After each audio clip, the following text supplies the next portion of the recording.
conversations that you had with Scott about the story, about the character, it sounds like you were discussing this as you were writing it, or you were showing him or talking to him about the book by Louis Bayard. Yeah, well, this is a tricky one. It helps when you have an actor like Christian because, we've all seen the kind of grizzled detective who is retired, and you think, well, how can you have an actor infuse this or breathe life into a character that we've seen from Columbo all the way into Daniel Craig, right? Mm-hmm.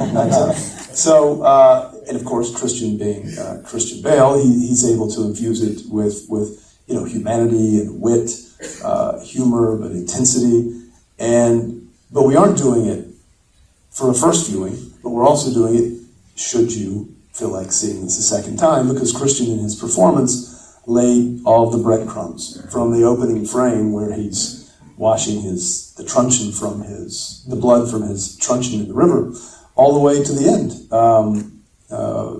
Clues that would lead you to believe, wow, this guy feels like he's either complicit in something or feels guilty. And Christian was, unfortunately, tasked with double portrayal.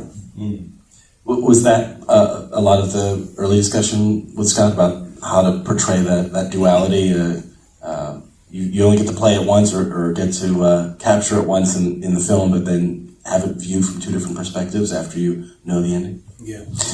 Well, first off, Scott's immensely patient with me, and I'm very grateful for that because he's a cheater and I'm a sloth. Like he writes incredibly intensely and quickly, and I read incredibly slowly. And so, thank you, mate. And also, I have a tendency to try. I do try to find any reason not to work that I can. But we had an immense amount of fun with this one because we did it on every film that we've made together.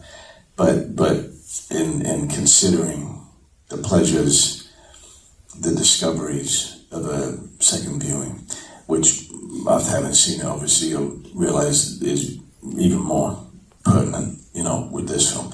And that's a great deal of fun to try to plant those little seeds. If we, are fortunate enough that people would actually watch a film for a second time. Even down to his handwriting, all of the letters are the same, which of course Poe at the end of the film sees that the same hand has written these particular notes, the one that was found in the corpse of Leroy Fry, all those sort of things, all the way through. Christian is very, very methodical about that. As a filmmaker, as a storyteller, are there things that you're planting, that you're showing, that you hope the audience will forget? I wondered what he was doing by the creekside when I first saw him, but then I got swept along by the story, and then by the end... Well, almost every take and every scene, Christian and I would discuss, do we feel like we've crossed that line, that it's too obvious? Mm-hmm. And Christian would just pull back. Mm-hmm. And a few takes would be probably more oblique and maybe, not that it would feel like cheating, but we wanted to take it right to that line. And the great thing about Christian is he's, or the great actors, if I imagine you're a jockey and you're in the Kentucky Derby and you just a little bit of a leg here, a little bit of a push here, and after, these guys are the best. Mm-hmm. One moment that I kept revisiting was the when he's first approached and asked to take the trip.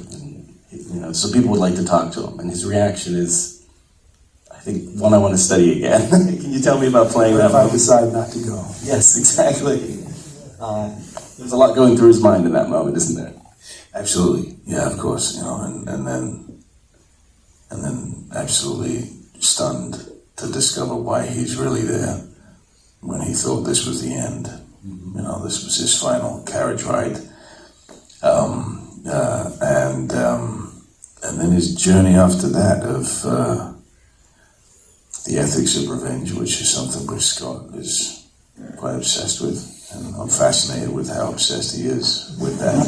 It's funny, all three films of ours had some level of revenge. Yeah, and his good side. But then, I love this as, the origin story of Poe and how Poe affects, this fictional character of Landor.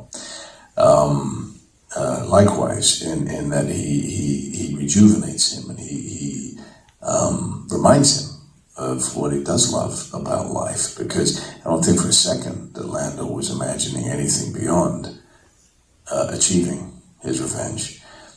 But then, you know, he does go to these lengths of what he does to Ballinger. And then trying to pin it. As we see, you know, Harry saying his post so beautifully in the last scene. And I love that play that Scott created where, and Louis Bayard, you know, who wrote the wonderful book, where the humanity that Poe gives back to Landor that makes him want to live again ends up also actually being a source of shame for him. And he's a man who feels that he's been in absolute control throughout his entire life, self-determination, but discovers himself to be actually at the mercy of others. And that's a shockingly new revelation to him at his age, when he thought all of his stories were behind him.